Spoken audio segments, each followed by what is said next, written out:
បានចាប់ផ្ដើមនៅ Scarlet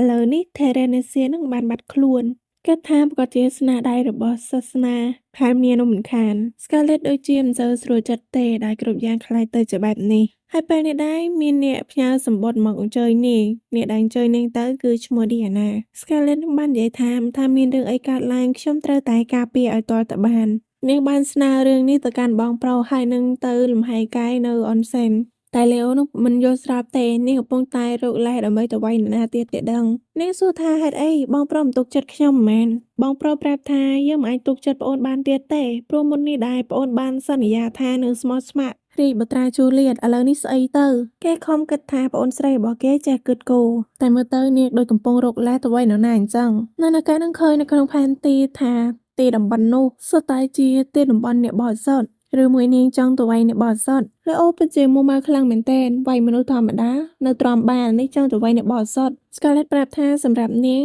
អ្នកបរិសុទ្ធគឺជាអ្នកដែលមានអំណាចដ៏ធំមហាសាលជាអ្នកមានគុណសម្រាប់ជារានាងមិនគិតនឹងវាយអ្នកបរិសុទ្ធទេលេអូប្រាប់ថាយល់ហើយគេនឹងអនុញ្ញាតនាងប្រាប់ថាអរគុណខ្លាំងណាស់បងប្រុសហើយខ្ញុំនឹងចេញធ្វើដំណើរលើនេះឯងសូមឲ្យថ្ងៃនេះជាថ្ងៃដ៏ល្អពេលដែលនាងចេញទៅខាងក្រៅ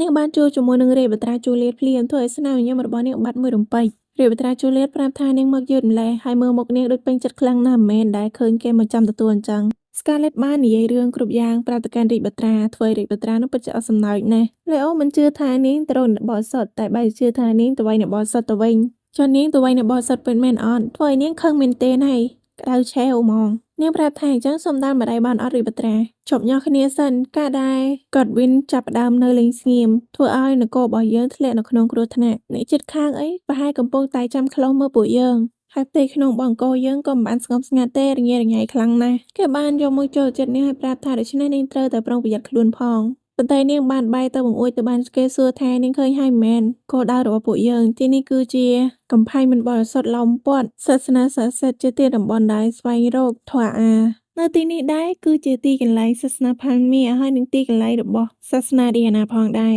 តែសម្រាប់នាងមានអារម្មណ៍ថាវាដូចជាធំដុំពេកហើយមើលទៅHoly Father ធ្លាប់ប្រាប់ថាចាំបាច់ត្រូវតែការពារសាសនាពីការបន្លាស្មោករោគនៅភពខាងក្រៅតែសម្រាប់ពួកគេគិតថាវាជាជញ្ជាំងមួយដែលបិទបាំងភាពពុករលួយនៅខាងក្នុង Scarlet ប្រាប់ទៀតថា Holy Father របស់សាសនាផាល់មៀបច្ចុប្បន្នគឺសើកនមែនអត់ឬបត្រាប្រាប់ថាពិតមែនហើយមនុស្សភាគច្រើនស្គាល់គេតាំងពីជំនាន់មុនម្ល៉េះជំនាន់ដែលគេជាពាណិជ្ជករពុករលួយមើលតែភ្នែករបស់ Scarlet នឹងរេបត្រាដឹងភ្លាមថានាងត្រៀមខ្លួននឹងដល់គេរួចហើយខណៈពេលនោះដែរទេសេះបាយទៅឈប់រាបត្រាបើកវាងននទៅមើលបានអ្នកបរទេសសេះប្រាប់ថាដំបងខ្លងទ្វារបើកធម្មតាទេប៉ុន្តែនៅសុកបែកជាបិទទើបរាបត្រាសួរថាមានរឿងអីកើតឡើងគេប្រាប់ថាមានបញ្ជាមកពី Holy Father ឲ្យបិទទ្វារទៅការពារមនុស្សព្រៃផ្សៃពីខាងក្រៅតែរាបត្រាមិនយល់ថាអីពួកគេធ្វើបែបនេះកំពុងលាក់បាំងអីមែនពេលនោះដែរមានបរិមម្នាក់ចូលមកគេមានឈ្មោះថាតាម៉ូតួនាទីរបស់គេគឺសាកសួរចម្លើយមនុស្សព្រៃផ្សៃគេប្រាប់ថានេះគឺបញ្ជាមកពី Holy Father របស់យើងត្រូវតែគោរពតាមបញ្ជា Scarlet មានអារម្មណ៍ថាចាម៉ូនឹងថិតល្មមខ្លាំងណាស់មើលទៅទំនោរដើរសបាយរាបត្រាសួរថាជាអ្នកសួរចម្លើយមែនគេប្រាប់ថាពិតមែនហើយទោះបីម្ខាងទៀតជារាបត្រាក៏មិនខ្វល់ព្រោះពួកយើងនឹងបណ្ដេញពួកមនុស្សព្រៃផ្សៃដែលមានអំណងមិនល្អមកលើសាសនាផាល់មៀទង្វើមួយនេះដែរគឺទេពធីតាផាល់មៀអនុញ្ញាតហើយរាបត្រាប្រាប់ថាទង្វើឆ្កួតឡប់បែបនេះព្រះជាគ្មានថ្ងៃអភ័យទោសឲ្យទេ Scarlet បានសង្កេតឃើញថាក្នុងដៃរបស់រាបត្រាកាន់អីមួយផងដែររាបត្រាប្រាប់ថាអ្នកដែលមានអំណាចបំផុតគឺ Holy Father មែនអត់គេប្រាប់ថាចង់ដឹងទៅអីពួកយើងគឺជាអ្នកសួរចម្លើយមនុស្សខាងក្រៅបើប្រាប់ថាជាមនុស្សដែល Holy Father ទុកចិត្តបំផុតគឺមិនខុសទេក៏មកសំដីលោបន្តិចមុននឹងយកដំបងយក្សចេញមកវាគឺជាដំបងគិសនីដែលទទួលបានពោពីទេពធីតាផាល់មៀទុកឲ្យយកមកចាត់ការជាមួយនឹងមនុស្សមកពីខាងក្រៅ Scarlet បានសួររាបត្រាថាប្រមូលផតាំងរួចរាល់ហើយមែនព្រោះតែក្នុងដៃរបស់ Juliet គឺជាឧបករណ៍វេទមន្តដែលសម្រាប់ថតសំឡេងគេប្រាប់ថារួចរាល់ហើយនៅសល់ផ្ញើនាងផងនាងប្រាប់ថាទុកចិត្តនាងចោះនាងរងចាំពេលវេលានេះយូរណាស់ហើយចាំមកនៅតែមិនឈប់និយាយថានាងអាចធ្វើអីទ្វារដ៏អស្ចារ្យរបស់យើងបានទ្វារមួយនោះនាងគ្មានផ្លូវបើកបានទេប៉ុន្តែ Scarlet បានប្រើវេទមន្តរបស់នាងបើកទ្វារនោះដោយដៃទៅទេចាម៉ូនឹងទាហានពិតជាភ្ញាក់ផ្អើលខ្លាំងណាស់ចំណែក Scarlet ពិតជាមានមោទនភាពទៅលើសមត្ថភាពរបស់ខ្លួន គ្រប់គ្នាប្រហែលជាមិនបានសង្កេតទេមែនអត់ថាទ្វារនេះទាល់តែយើងច្រើនមិនបើកបានពួកគេនឹងប្រាប់ថាពួកគេដឹងអស់ហើយមិនបាច់មកប្រាប់ទេហើយថា Scarlett ជាសត្វចម្លែកមិនបានហ៊ាននិយាយពាក្យទាំងអស់នេះដាក់ក្មេងស្រីដែលគួរឲ្យស្រឡាញ់បែបនេះចាំមកគេក៏ស្គាល់នាងផងដែរនាងគឺជា Scarlett រហស្សនាមរបស់នាងគឺឈាមខ្ចាយពេលទាហានគ្រប់គ្នាឮបែបនោះបញ្ញាប់រត់ព្រាតចាំមកប្រជាខឹងខ្លាំងណាស់គេនឹងប្រើដំបងយករបស់គេចាត់ការ Scarlett ដោយខ្លួនឯងតោះដែលធ្វើឲ្យកតវិនរបស់យើងធ្លាក់កតនាងបានតែខ្ចីលំពេងពីទាហានមកឲ្យប្រាប់ថារបស់បែបហ្នឹងស្រាលអង្កើកនឹងធ្វើអីកើតគេបានបោះអាដំបងយករបស់គេទៅប៉ុន្តែ Scarlett ក៏បានវាយវិញឲ្យប្រាប់ថាទទួលណាចាំទទួលខ្ញុំសងឲ្យវិញហើយប៉ុន្តែចាស់ម៉ូនោះអត់រករបស់អីទេព្រោះតែគេបានពាក្យខ្សែកដែលសាសនាផាលមីឲ្យមកគ្រាន់តែគេពាក្យខ្សែកនេះនាងនឹងមិនអាចធ្វើអីគេបាន Scarlett ពេលបានឃើញខ្សែកនោះនាងក្តៅឆេវហ្មងនាងបានស្ទុះចូលទៅដាល់គេមកដៃរហូតឡើងរសាត់ទោះជ្រូកក៏អាចរសាត់បានដូចគ្នាប្រាប់អីហើយធ្វើនេះដឹងថារឿងខ្លះយើងក៏អាចកែប្រែបានដូចគ្នាប៉ុន្តែរាជបត្រានឹងប្រាប់ថានាងប្រហែលគិតម្នាក់ឯងពេកហើយពេលនោះដែរមានមនុស្សមកពីសាសនាឌីយ៉ាណាគេសូមអភ័យទោសផងដែលមកយឺតព្រោះខាងក្នុងមានរឿងតែងទួយតែសារតែសាសនាផាលមានមករករឿងពួកយើងព្រោះឃើញថាប្រជាជនមកគោរពសាសនាយើងច្រើនជាងពួកគេយល់ហើយពេលនោះដែរមានមនុស្សចូលមករាក់ទាក់ធ្វើឲ្យទាហានមកពីសាសនាឌីយ៉ាណាដូចជាមិនពេញចិត្តសោះបុរសម្នាក់នោះនិយាយមួយផ្លេតមុននឹងបាយមុខទៅរក Scarlett ព្រមទាំងបានប្រាប់ថានាងជាអ្នកណាមកពីណាពីណីហេតុអីស្រស់ស្អាតដល់ថ្នាក់នេះព្រះបត្រានឹងបានការពារនាងហើយសួរថានេះជាការរាក់ទាក់របស់គេមែនទៅមនុស្សប្រុសម្នាក់នោះប្រាប់ទៀតថាឬគេជារាជបត្រាជូលៀតធានមកមុននេះដែលឈ្មោះផាឡាកាសនឹងក៏បានចាត់ការម្នាក់នឹងទៅមិនស្គាល់កន្លែងខ្ពស់ទៀតតតែព្រៀនបដាបន្តិចគេម្នាក់នេះគឺជាអង្គរៈផ្ទៃក្នុងរបស់អ្នកបរិសុទ្ធ Scarlett ប្រាប់ថារីករាយដែលបានស្គាល់មុននឹងណៃនាំខ្លួនដូចគ្នាគេបានចាប់ដៃរបស់នាងលើកឡើងហើយប្រាប់ថាគេលងស្រឡាញ់នាងតាំងពីថ្ងៃដំបូងមកធ្វើសង្សារខ្ញុំអត់នាងប្រាប់ថាគេគួរឲ្យចាប់អារម្មណ៍ដូចគ្នាដែរប៉ុន្តែនាងគឺជាកូនរបស់ដែលយករឿងតំណែងអីក៏សំខាន់ដូចគ្នាគេប្រាប់ថាកុំព្រួយបារម្ភអីឃើញគេអញ្ចឹងទេគេគឺជាកូនស្ដេចអេលហ្វគេគិតថាយើងទាំងពីរនាក់ស័ក្តិសមគ្នាណាស់ប៉ុន្តែនាងគិតថាគេនឹងអន់ខ្លាំងពេករាជបត្រាជូលៀសបានចូលមកការពារហើយប្រាប់ថាឈប់ធ្វើទង្វើបែបនេះដាក់ Scarlett ទៀតទៅអង្គរៈនឹងសួរថាឬក៏លោកហើយនឹងនាងរាជបត្រាពិតមែនហើយប៉ុន្តែម្នាក់នឹងប្រាប់ថាគួរឲ្យចាប់អារម្មណ៍ប៉ុន្តែគេមិនដែលខ្វល់រឿងនឹងទេគ្រប់គ្នាបានស្ដីឲ្យគេថាគេជាមនុស្សគ្មានសុជីវធម៌មុននឹងចាប់អូគេចាចេញពីទីនោះគេបានស្រែកប្រាប់ Scarlett ថាពេលទំនេរចាំយើងទៅដេតណ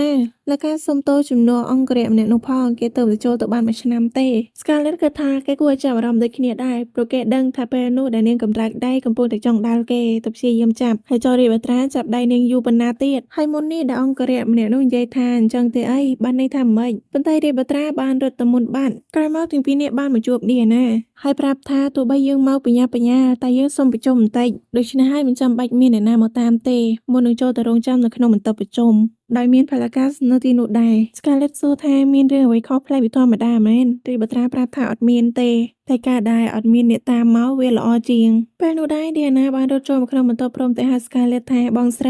នឹកចង់ស្លាប់ហើយបងស្រីរាជបត្រាបានទាញនាងចេញមកហើយប្រាប់ថាល្មមបានហើយពេលនាងបានឃើញមុខរាជបត្រានាងពិតជាភ្ញាក់ផ្អើលខ្លាំងណាស់មុននឹងស្រែកគេលេងនាងលើនេះរាជបត្រាប្រាប់ថាដែលយើងមកម្ដងនេះដើម្បីមកប្រជុំប៉ុន្តែឌីយ៉ាណាចង់ទៅរកបងស្រី Scarlett របស់នាងចង់ដាច់ខ្យល់ងាប់ហើយនាងបានទៅប្តឹងប្រាប់ Scarlett ថារាជបត្រាចិត្តខ្មៅឈាមត្រជាក់នេះធ្វើបាបប្អូន Scarlett សប្បាយចិត្តណាស់ដែលឃើញថាឌីយ៉ាណានឹងមានសុខភាពមាំមួនតែយើងមិនចាប់ផ្ដើមកិច្ចប្រជុំទៅកុំឲ្យខាតពេលវេលាតែធ្វើឲ្យមានវិធីម្ដងនេះត្រូវរំលឹកទៅកាលពី300ឆ្នាំមុនសិននគរផារីស្ថាននៅពេលនោះត្រូវគេឈ្លានពានដោយពួកបិសាចដោយមានស្ដេចបិសាចជាអ្នកគ្រប់គ្រងទ្វីបបិសាចធ្វើឲ្យទឹកដីត្រូវលូកលាន់ម្ដងបន្តិចនៅពេលនោះមានភូមិនៅជាប់ព្រំដែនមានក្មេងស្រីដែលមានថាមពលបិសាចបានបង្ហាញខ្លួននាងបានដាក់ថ្មស័ក្តិសិទ្ធិដើម្បីបោសសម្អាតភាពខ្មៅកខ្វក់នៅ4ភូមិនៅព្រំដែនទាំង4ទិសហើយបង្កើតព្រំដែនវេទមន្តឡើងមកដោយព្រំដែនវេទមន្តនោះធ្វើឲ្យនគរផារីស្ថានមិនត្រូវបានបិសាចឈ្លានពានទៀតប៉ុន្តែក្មេងស្រីម្នាក់នោះដែលមានថាមពលលាងសម្អាតភាពខ្មៅកខ្វក់មិនអាចមានជីវិតតទៅទៀតបាននាងបានលាចាកលោកថាមពលរបស់នាងក៏បានរសាត់ចេញពីពិភពលោកនេះដូចគ្នាខណៈពេលដែលនៅភូមិកំពុងតែអស់ក្តីសង្ឃឹមពេលនោះដែរមានក្មេងស្រីម្នាក់បានបង្ហាញខ្លួននាងមានថាមពលដូចក្មេងស្រីមុននេះអញ្ចឹងនាងមានថាមពលជួបជីវិតថ្មស័ក្តិសិទ្ធិនោះឲ្យត្រឡប់មកមានថាមពលខ្លាំងក្លាដូចដើមវិញមិនថានាងដើរទៅត្រង់ណាឬទីណាទេពួកបិសាចនឹងត្រូវរលាយរលប់បាត់រហូតដល់ទីបំផុតប្រទេសរបស់យើងត្រឡប់មកមានសន្តិភាពម្ដងទៀតហើយនាងម្នាក់នោះមានឈ្មោះថាឌីយ៉ាណាពេលព្រះរាជាឃើញបែបនោះហើយបានបង្កើតទីសក្ការៈបូជាឲ្យនាងហើយនឹងរូបចម្លាក់ដ៏ធំដើម្បីជាការលើកតម្កើងដូចជាទេពធីតាអញ្ចឹងតែរាជបត្រាប្រាប់ថាមើលឌីយ៉ាណាឥឡូវនេះចោះ អ្នកមុនដែលបានលាចាកលោកប្រហែលជាខូចចិត្តស្លាប់ហើយនាងប្រាប់ថាកុំមើលងាយនាងទោះបីនាងធ្លាប់ជាអ្នកភូមិធម្មតានៅទីជនបទរហូតដល់អាយុ7ឆ្នាំមិនមែនបានមកនៅទីនេះនាងបានចូលទៅលេងជាមួយ Scarlett ហើយឲ្យ Scarlett នឹងអោបនាងឲ្យណែនពិធីម្ដងនេះគឺលើកដំកើង Diana ធ្វើឲ្យគ្រប់គ្នាបានឃើញថា Diana នៅមានជីវិតប៉ុន្តែ Diana នាងមានអារម្មណ៍ថាវាពិតជាហត់នឿយខ្លាំងណាស់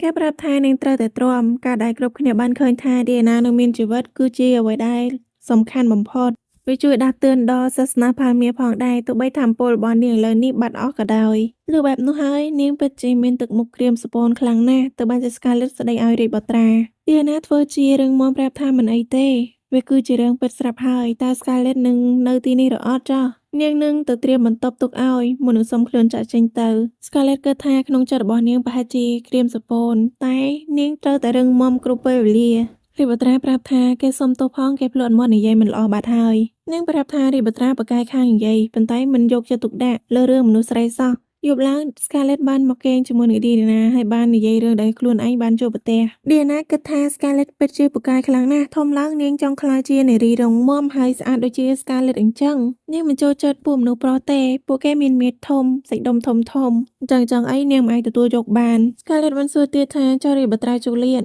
នាងប្រាប់ថាសម្បកក្រៅគឺមើលទៅលយសង្ហាតែខាងក្នុងធាតុពេទ្យវិញនឹងគឺទទួលយកមិនបានសោះ Scarlett ប្រាប់ថាពេទ្យមែនហើយព្រោះនាងតែត្រូវរាជបុត្រាជូលៀតធ្វើបាបរហូត Diana ឮហើយនៅតែចាត់ការឲ្យនឹងទៅដល់រាជបុត្រាឲ្យទួមុខនាងរំពឹងថាថ្ងៃមួយនឹងមានវីរបុរសជិះសេះសសក់ប្រាក់ភ្នែកពណ៌ផ្ទៃមេឃមកជួយសង្គ្រោះនាងបែបហ្នឹងគឺល្អខ្លាំងណាស់រឿងហ្នឹងពិបាករកខ្លាំងណាស់ឬមួយនាងកំពុងតែមានន័យដល់ Scarlett ពេលនោះដែរមានមនុស្សមកគោះទ្វារប្រាប់ថា Diana ដល់ពេលគេងហើយ Scarlett ប្រាប់ថាអញ្ចឹងនាងសុំខ្លួនសិនតែ Diana ចង់ឲ្យ Scarlett នៅគេងជាមួយ Scarlett ប្រាប់ថាមិនបានទេទើបបានជា Diana ប្រាប់ថាកាលពីកុមារភាពគ្រប់គ្នាហៅនាងថា Diana ប៉ុន្តែឪពុកនោះបានដាក់ឈ្មោះនាងថា Sania មនុស្សនៅខាងក្រៅនឹងកាន់តែដេញឲ្យ Diana ឆាប់គេង Scarlett ប្រាប់ថាអញ្ចឹងខ្ញុំសុំខ្លួនទៅសិនហើយរាត្រីសួស្ដី Sania Diana លឺហើយពិតតែទឹកភ្នែកលិចលង់ខ្លាំងណាស់កាលពីមុន Scarlett បានចូលទៅរក Diana នាងប្រាប់ថា